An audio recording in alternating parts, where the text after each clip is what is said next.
प्रवास म्हणजे कुठून तरी चालू होतो आणि कुठेतरी येऊन संपतो. मग तो आयुष्याचा असो किंवा जीवनातील प्रत्येक संघर्षाचा असो. आणि शाब्दिकदृष्ट्या पाहिलं तर प्रवास म्हणजे वाहतूक. आणि मग प्रवास म्हटलं की आपल्याला सोयीस्कर आणि परवडणारे साधन सर्वप्रथम आठवते, ते म्हणजे रेल्वे. आणि आपल्या सर्वांना माहीतच आहे की रेल्वे म्हटलं की ही मुंबईची लाईफलाईन समजली जाते. आणि या धावपळीच्या जीवनामध्ये वेळेला खूप किंमत दिली जाते. रेल्वेतील प्रवास हा सुखकर, सोयीस्कर आणि जलद गतीचा होणे गरजेचे आहे. रोजच्या रोज प्रवास करून कामावर रुजू होणाऱ्या नोकरदार वर्गाचा रेल्वे प्रवास हा तर एक अविभाज्य घटक आहे. पण ट्रेन यायला जरा जरी उशीर झाला तरी रेल्वे कर्मचाऱ्यांच्या नावाने खडे फोडले जातात. तरीसुद्धा तुम्हाला माहीत आहे का, ट्रेन वेळेत येण्यासाठी, प्रवाशांची गैरसोय होऊ नये, रेल्वेतील अपघात होऊ नये यासाठी रेल्वे कर्मचारी अतिशय तत्परतेने आणि युद्धपातळीवरती रात्रंदिवस ऊन, वारा, पाऊस याचा कशाचाही विचार न करता काम करत असतात. काम करत असताना त्यांना अनेक प्रसंगांना तोंड द्यावे लागते. रेल्वे ट्रॅकमध्ये काम करत असताना कधी मागून ट्रेन येईल, कधी शॉक बसेल, किंवा उंच खांबावरचे काम करत असताना कधी काय होईल सांगता येत नाही. रात्रपाळीला ट्रॅकमधील खडीवरून चालताना कोणत्या जनावरापासून काही त्रास उद्भवेल याचा काहीच भरोसा नसतो. तसेच रात्री अपरात्री चोरांची भीती आणि जंगली प्राण्यांची भीती यापासून होणारा त्रास सहन करावा लागतो. इतकेच काय, तर या सर्व गोष्टी इतर दिवशी ठीक असतात, पण पावसाळ्यामध्ये तर सर्वच कठीण होऊन बसते. कर्मचाऱ्यांच्या जीवावरही बेतू शकते, कारण पाऊस जोरात झाला की सर्वत्र पाणीच पाहायला मिळते. त्यातही पाण्याने भरलेले रेल्वे ट्रॅक, पाणी शिरून बंद पडलेली उपकरणे आणि गाड्या यांमुळे अक्षरशः नाकेनऊ येतात. भर पावसात काम करताना शॉक लागण्याचा धोका वाढतो. कमरेपर्यंत वाढलेल्या पाण्यात उभे राहून काम करणे ही तर तारेवरची कसरत ठरते. सिग्नलमध्ये लपून बसलेले विंचू आणि कधीकधी ट्रॅकमध्ये काम करत असताना अचानकपणे पायाखाली येणारे साप यांचा सामना रेल्वे कर्मचाऱ्यांना नेहमीच करावा लागतो. घरचे टेन्शन बाजूला ठेवून पूर्ण एकाग्रतेने हे रेल्वे कर्मचारी त्यांची जबाबदारी अगदी न कंटाळता दक्षतेने पार पाडत असतात. आपला प्रवास सुखकर आणि वेळेत व्हावा यासाठी ते रात्रंदिवस झटत असतात. खरे पाहता आपण त्यांचे आभार मानले पाहिजेत. असो, या समारंभाच्या निमित्ताने सर्व रेल्वे कर्मचाऱ्यांना विनम्र अभिवादन करून आपण सर्वजण त्यांचे कौतुक करूयात. या कर्तव्यदक्ष रेल्वे कर्मचाऱ्यांना सलाम आणि मनापासून धन्यवाद. याच रेल्वे कर्मचाऱ्यांपैकी एक कर्मचारी आज सेवानिवृत्त होत आहेत. ते म्हणजे आपले लाडके दादा श्री गणेश रघुनाथ पवार. यांचा जीवन प्रवास उलगडताना आम्हास अतिशय भरून येत आहे. मूळचे श्री महालक्ष्मी हे ग्रामदैवत असलेल्या दहिवली गुरवाळी गावचे ते रहिवासी. रघुनाथ पवार आणि सुलोचना पवार या कष्टाळू दाम्पत्याच्या पोटी त्यांनी जन्म घेतला.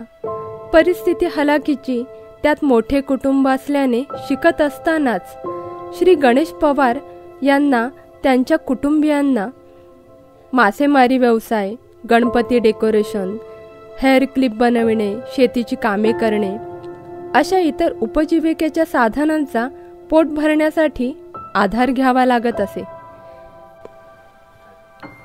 गणेश पवार यांचे वडील रेल्वेत पॉइंट्समन म्हणून कामाला होते.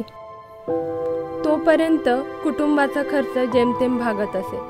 पण अचानक आभाळ फाटावे तसे गणेश पवार यांच्या वडिलांना 1980 साली रेल्वे अपघात होऊन देवाज्ञा झाली.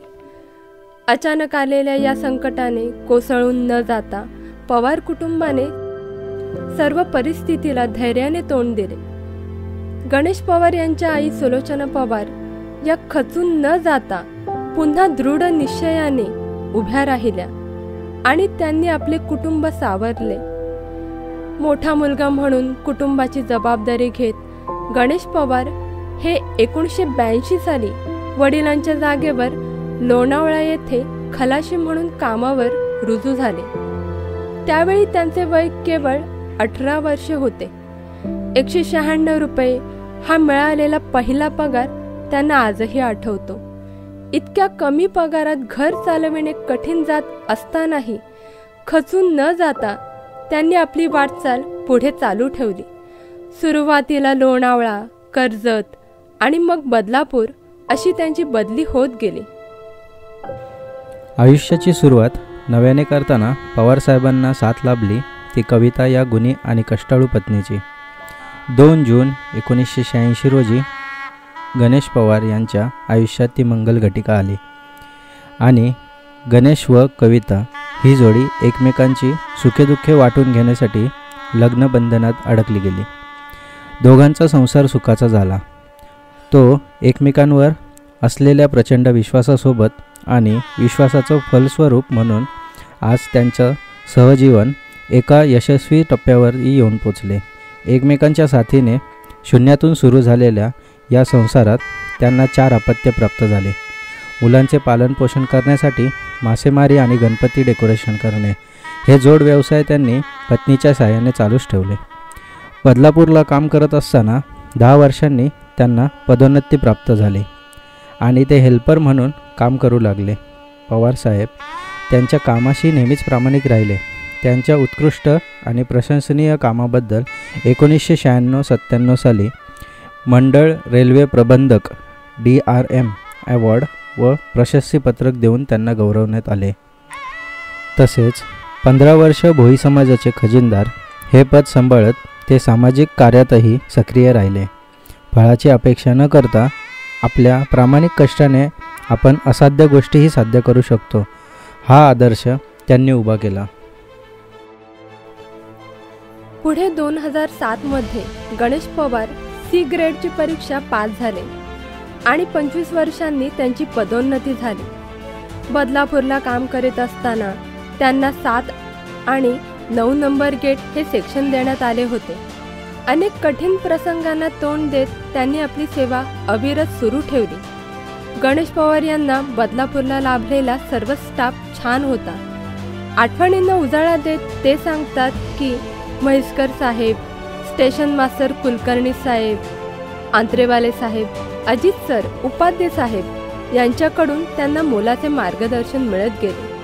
तसेच नेहमीच मदतीला धावून येणारे सुधीर साहेब, वांगणीचे गणेश साहेब, धर्मेंद्र साहेब या सहकाऱ्यांमुळे त्यांना काम करणे सुलभ व्हायचे.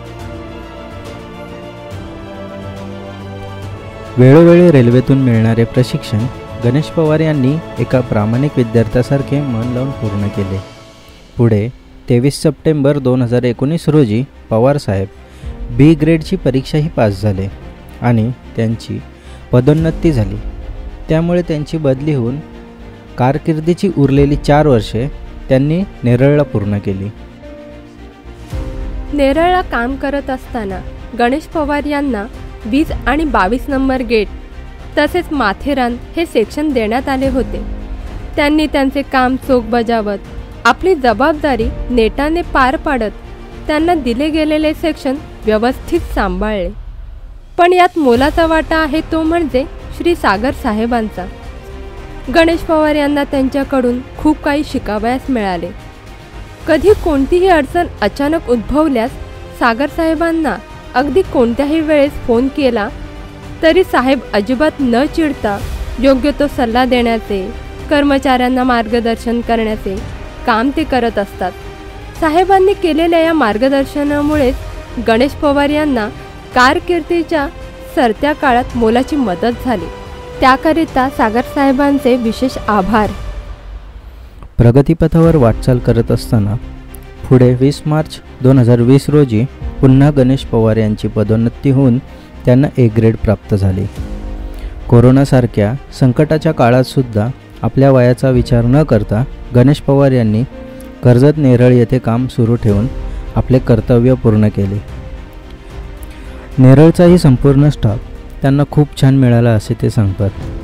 कोकाटे साहेब, शिंगे साहेब, स्टेशन मास्तर अंकित सर, मीना साहेब यांच्याकडून मिळालेले मार्गदर्शन, तसेच अशोक गायकर, धनाजी गवळी, आदित्य यादव या सहकाऱ्यांची मिळालेली साथ आणि स्पॉइसमन नितीन डांगरे भवारी यांचे लाभलेले सहकार्य नेहमीच गणेश साहेबांच्या स्मरणात राहील. 1997ला बदलापूर येथे 14 नंबरच्या सिग्नलला काम करत असताना गणेश पवार सिग्नलवर चढले असता अचानक त्यांचा पाय निसटला व सिग्नलच्या नटला पॅन्ट अडकून ते केवळ अडकलेल्या पॅन्टच्या सहाय्याने टांगून राहिले होते. हा थरार घडत असताना त्याच वेळी खालून ट्रेन धावत होती, पण त्यांच्या सुदैवाने आणि आईवडिलांच्या पुण्याईने त्यातून ते बचावले. त्यानंतर सुद्धा 2010 दरम्यान बदलापूरला काम करत असताना नाईट शिफ्टला त्यांचा छोटासा अपघात झाला. पिकअपमधून वॉटर सप्लायला रेल्वेचे सामान घेऊन जात असताना टेम्पो पलटी होऊन गंभीर अपघात झाला. पण दुखापत होऊनही भगवंताच्या कृपेने थोडक्यात निभावले. गणेश पवार यांनी त्यांच्या आयुष्यात असेच अनेक चढउतार पाहिले. अनेक छोटे मोठे अपघात धक्के पचवत पुढील वाटचाल चालू ठेवली.